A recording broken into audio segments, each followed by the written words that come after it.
Okay, so this next section is using the FIFO method. So for most businesses, the physical flow of inventory is the first item purchased is the first item sold.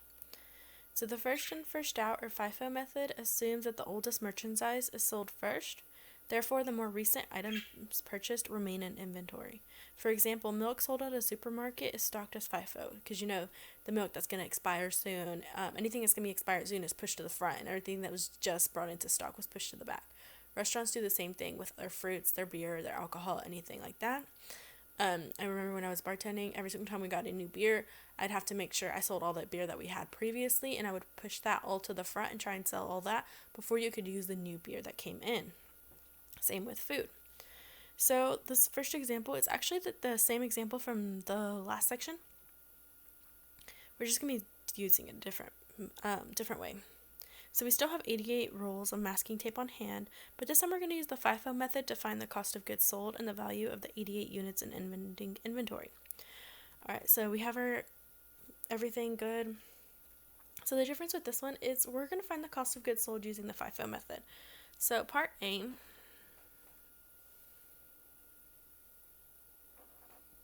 so this is going to be split into 3 little ABC parts right here. So this first one is we're going to determine the number of units sold.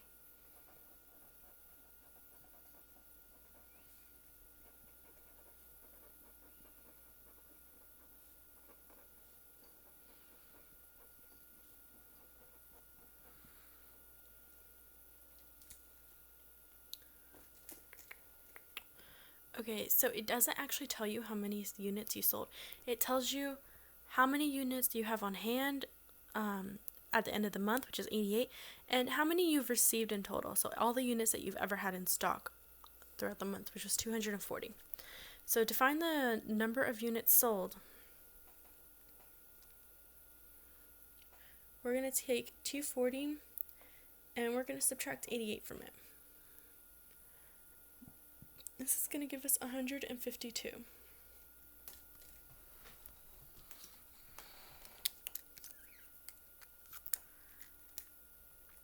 Alright, the 240 comes from the units received. So it's all the units that we've received throughout the month. The 88 is the units on hand. So if you've received 240 units, but you only have 88 units now, then you're able to find how many you sold.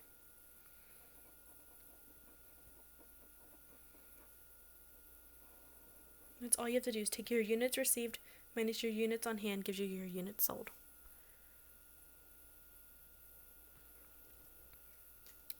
Alright. Now moving on to part B. The next thing you need to do is to assign value to the units sold.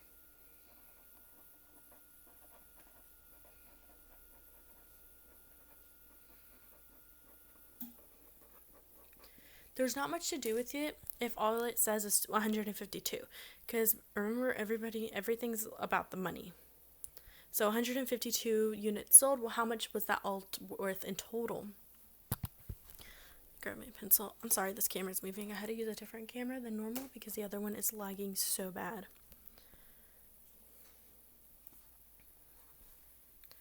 Let me move my key nearby. Okay. Using my black marker and using my pencil. Let's get this. There we go. Alright. So, we're going to start with that first week.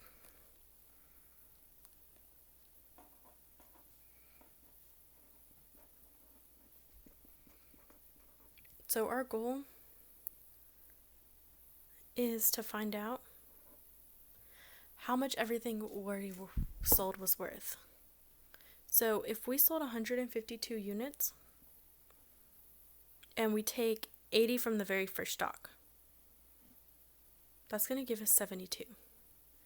So the thing with the first in first stock is you're assuming that you sold all of the 80 units you had in the first week at that price, and then you're assuming that then you're going to keep going, and then you'd assume that you'd sold all of the 40 units that you had in the second week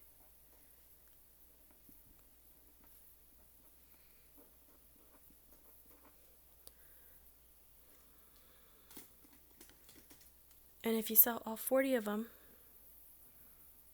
then you've sold 120 total, and that means you just need 32 more units to sell. So then you'd go to the third week, and you only want 32 of those 80 units.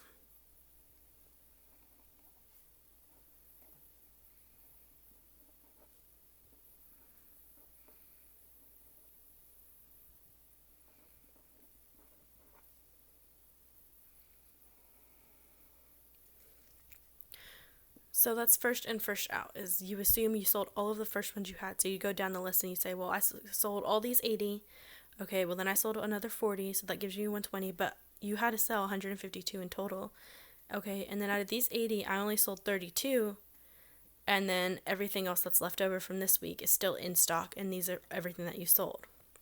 So in total, we sold 152 items,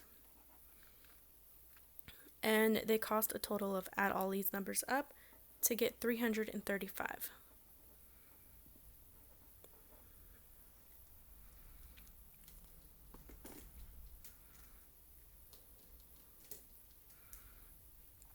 Okay, and then the last thing you need to do is to add the total cost of the unit sold, which I technically just did right here.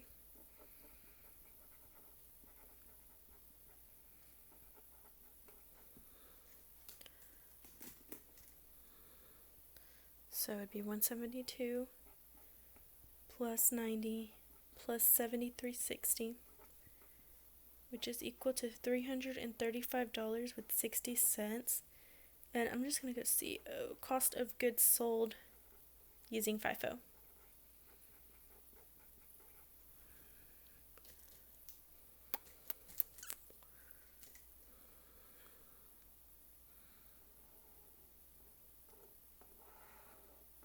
I'm just going to go ahead and box that in, because that's what we were looking for, is how much was the cost of goods sold using the FIFO method. Alright, another thing it might ask you, so finding out how much your cost of goods sold is like finding out how much are you making on a monthly basis.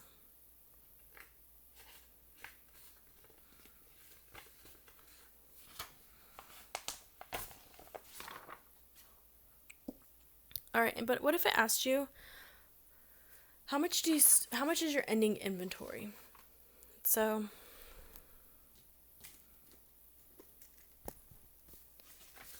get my marker ready. Our first thing to do is to assign value to your ending inventory.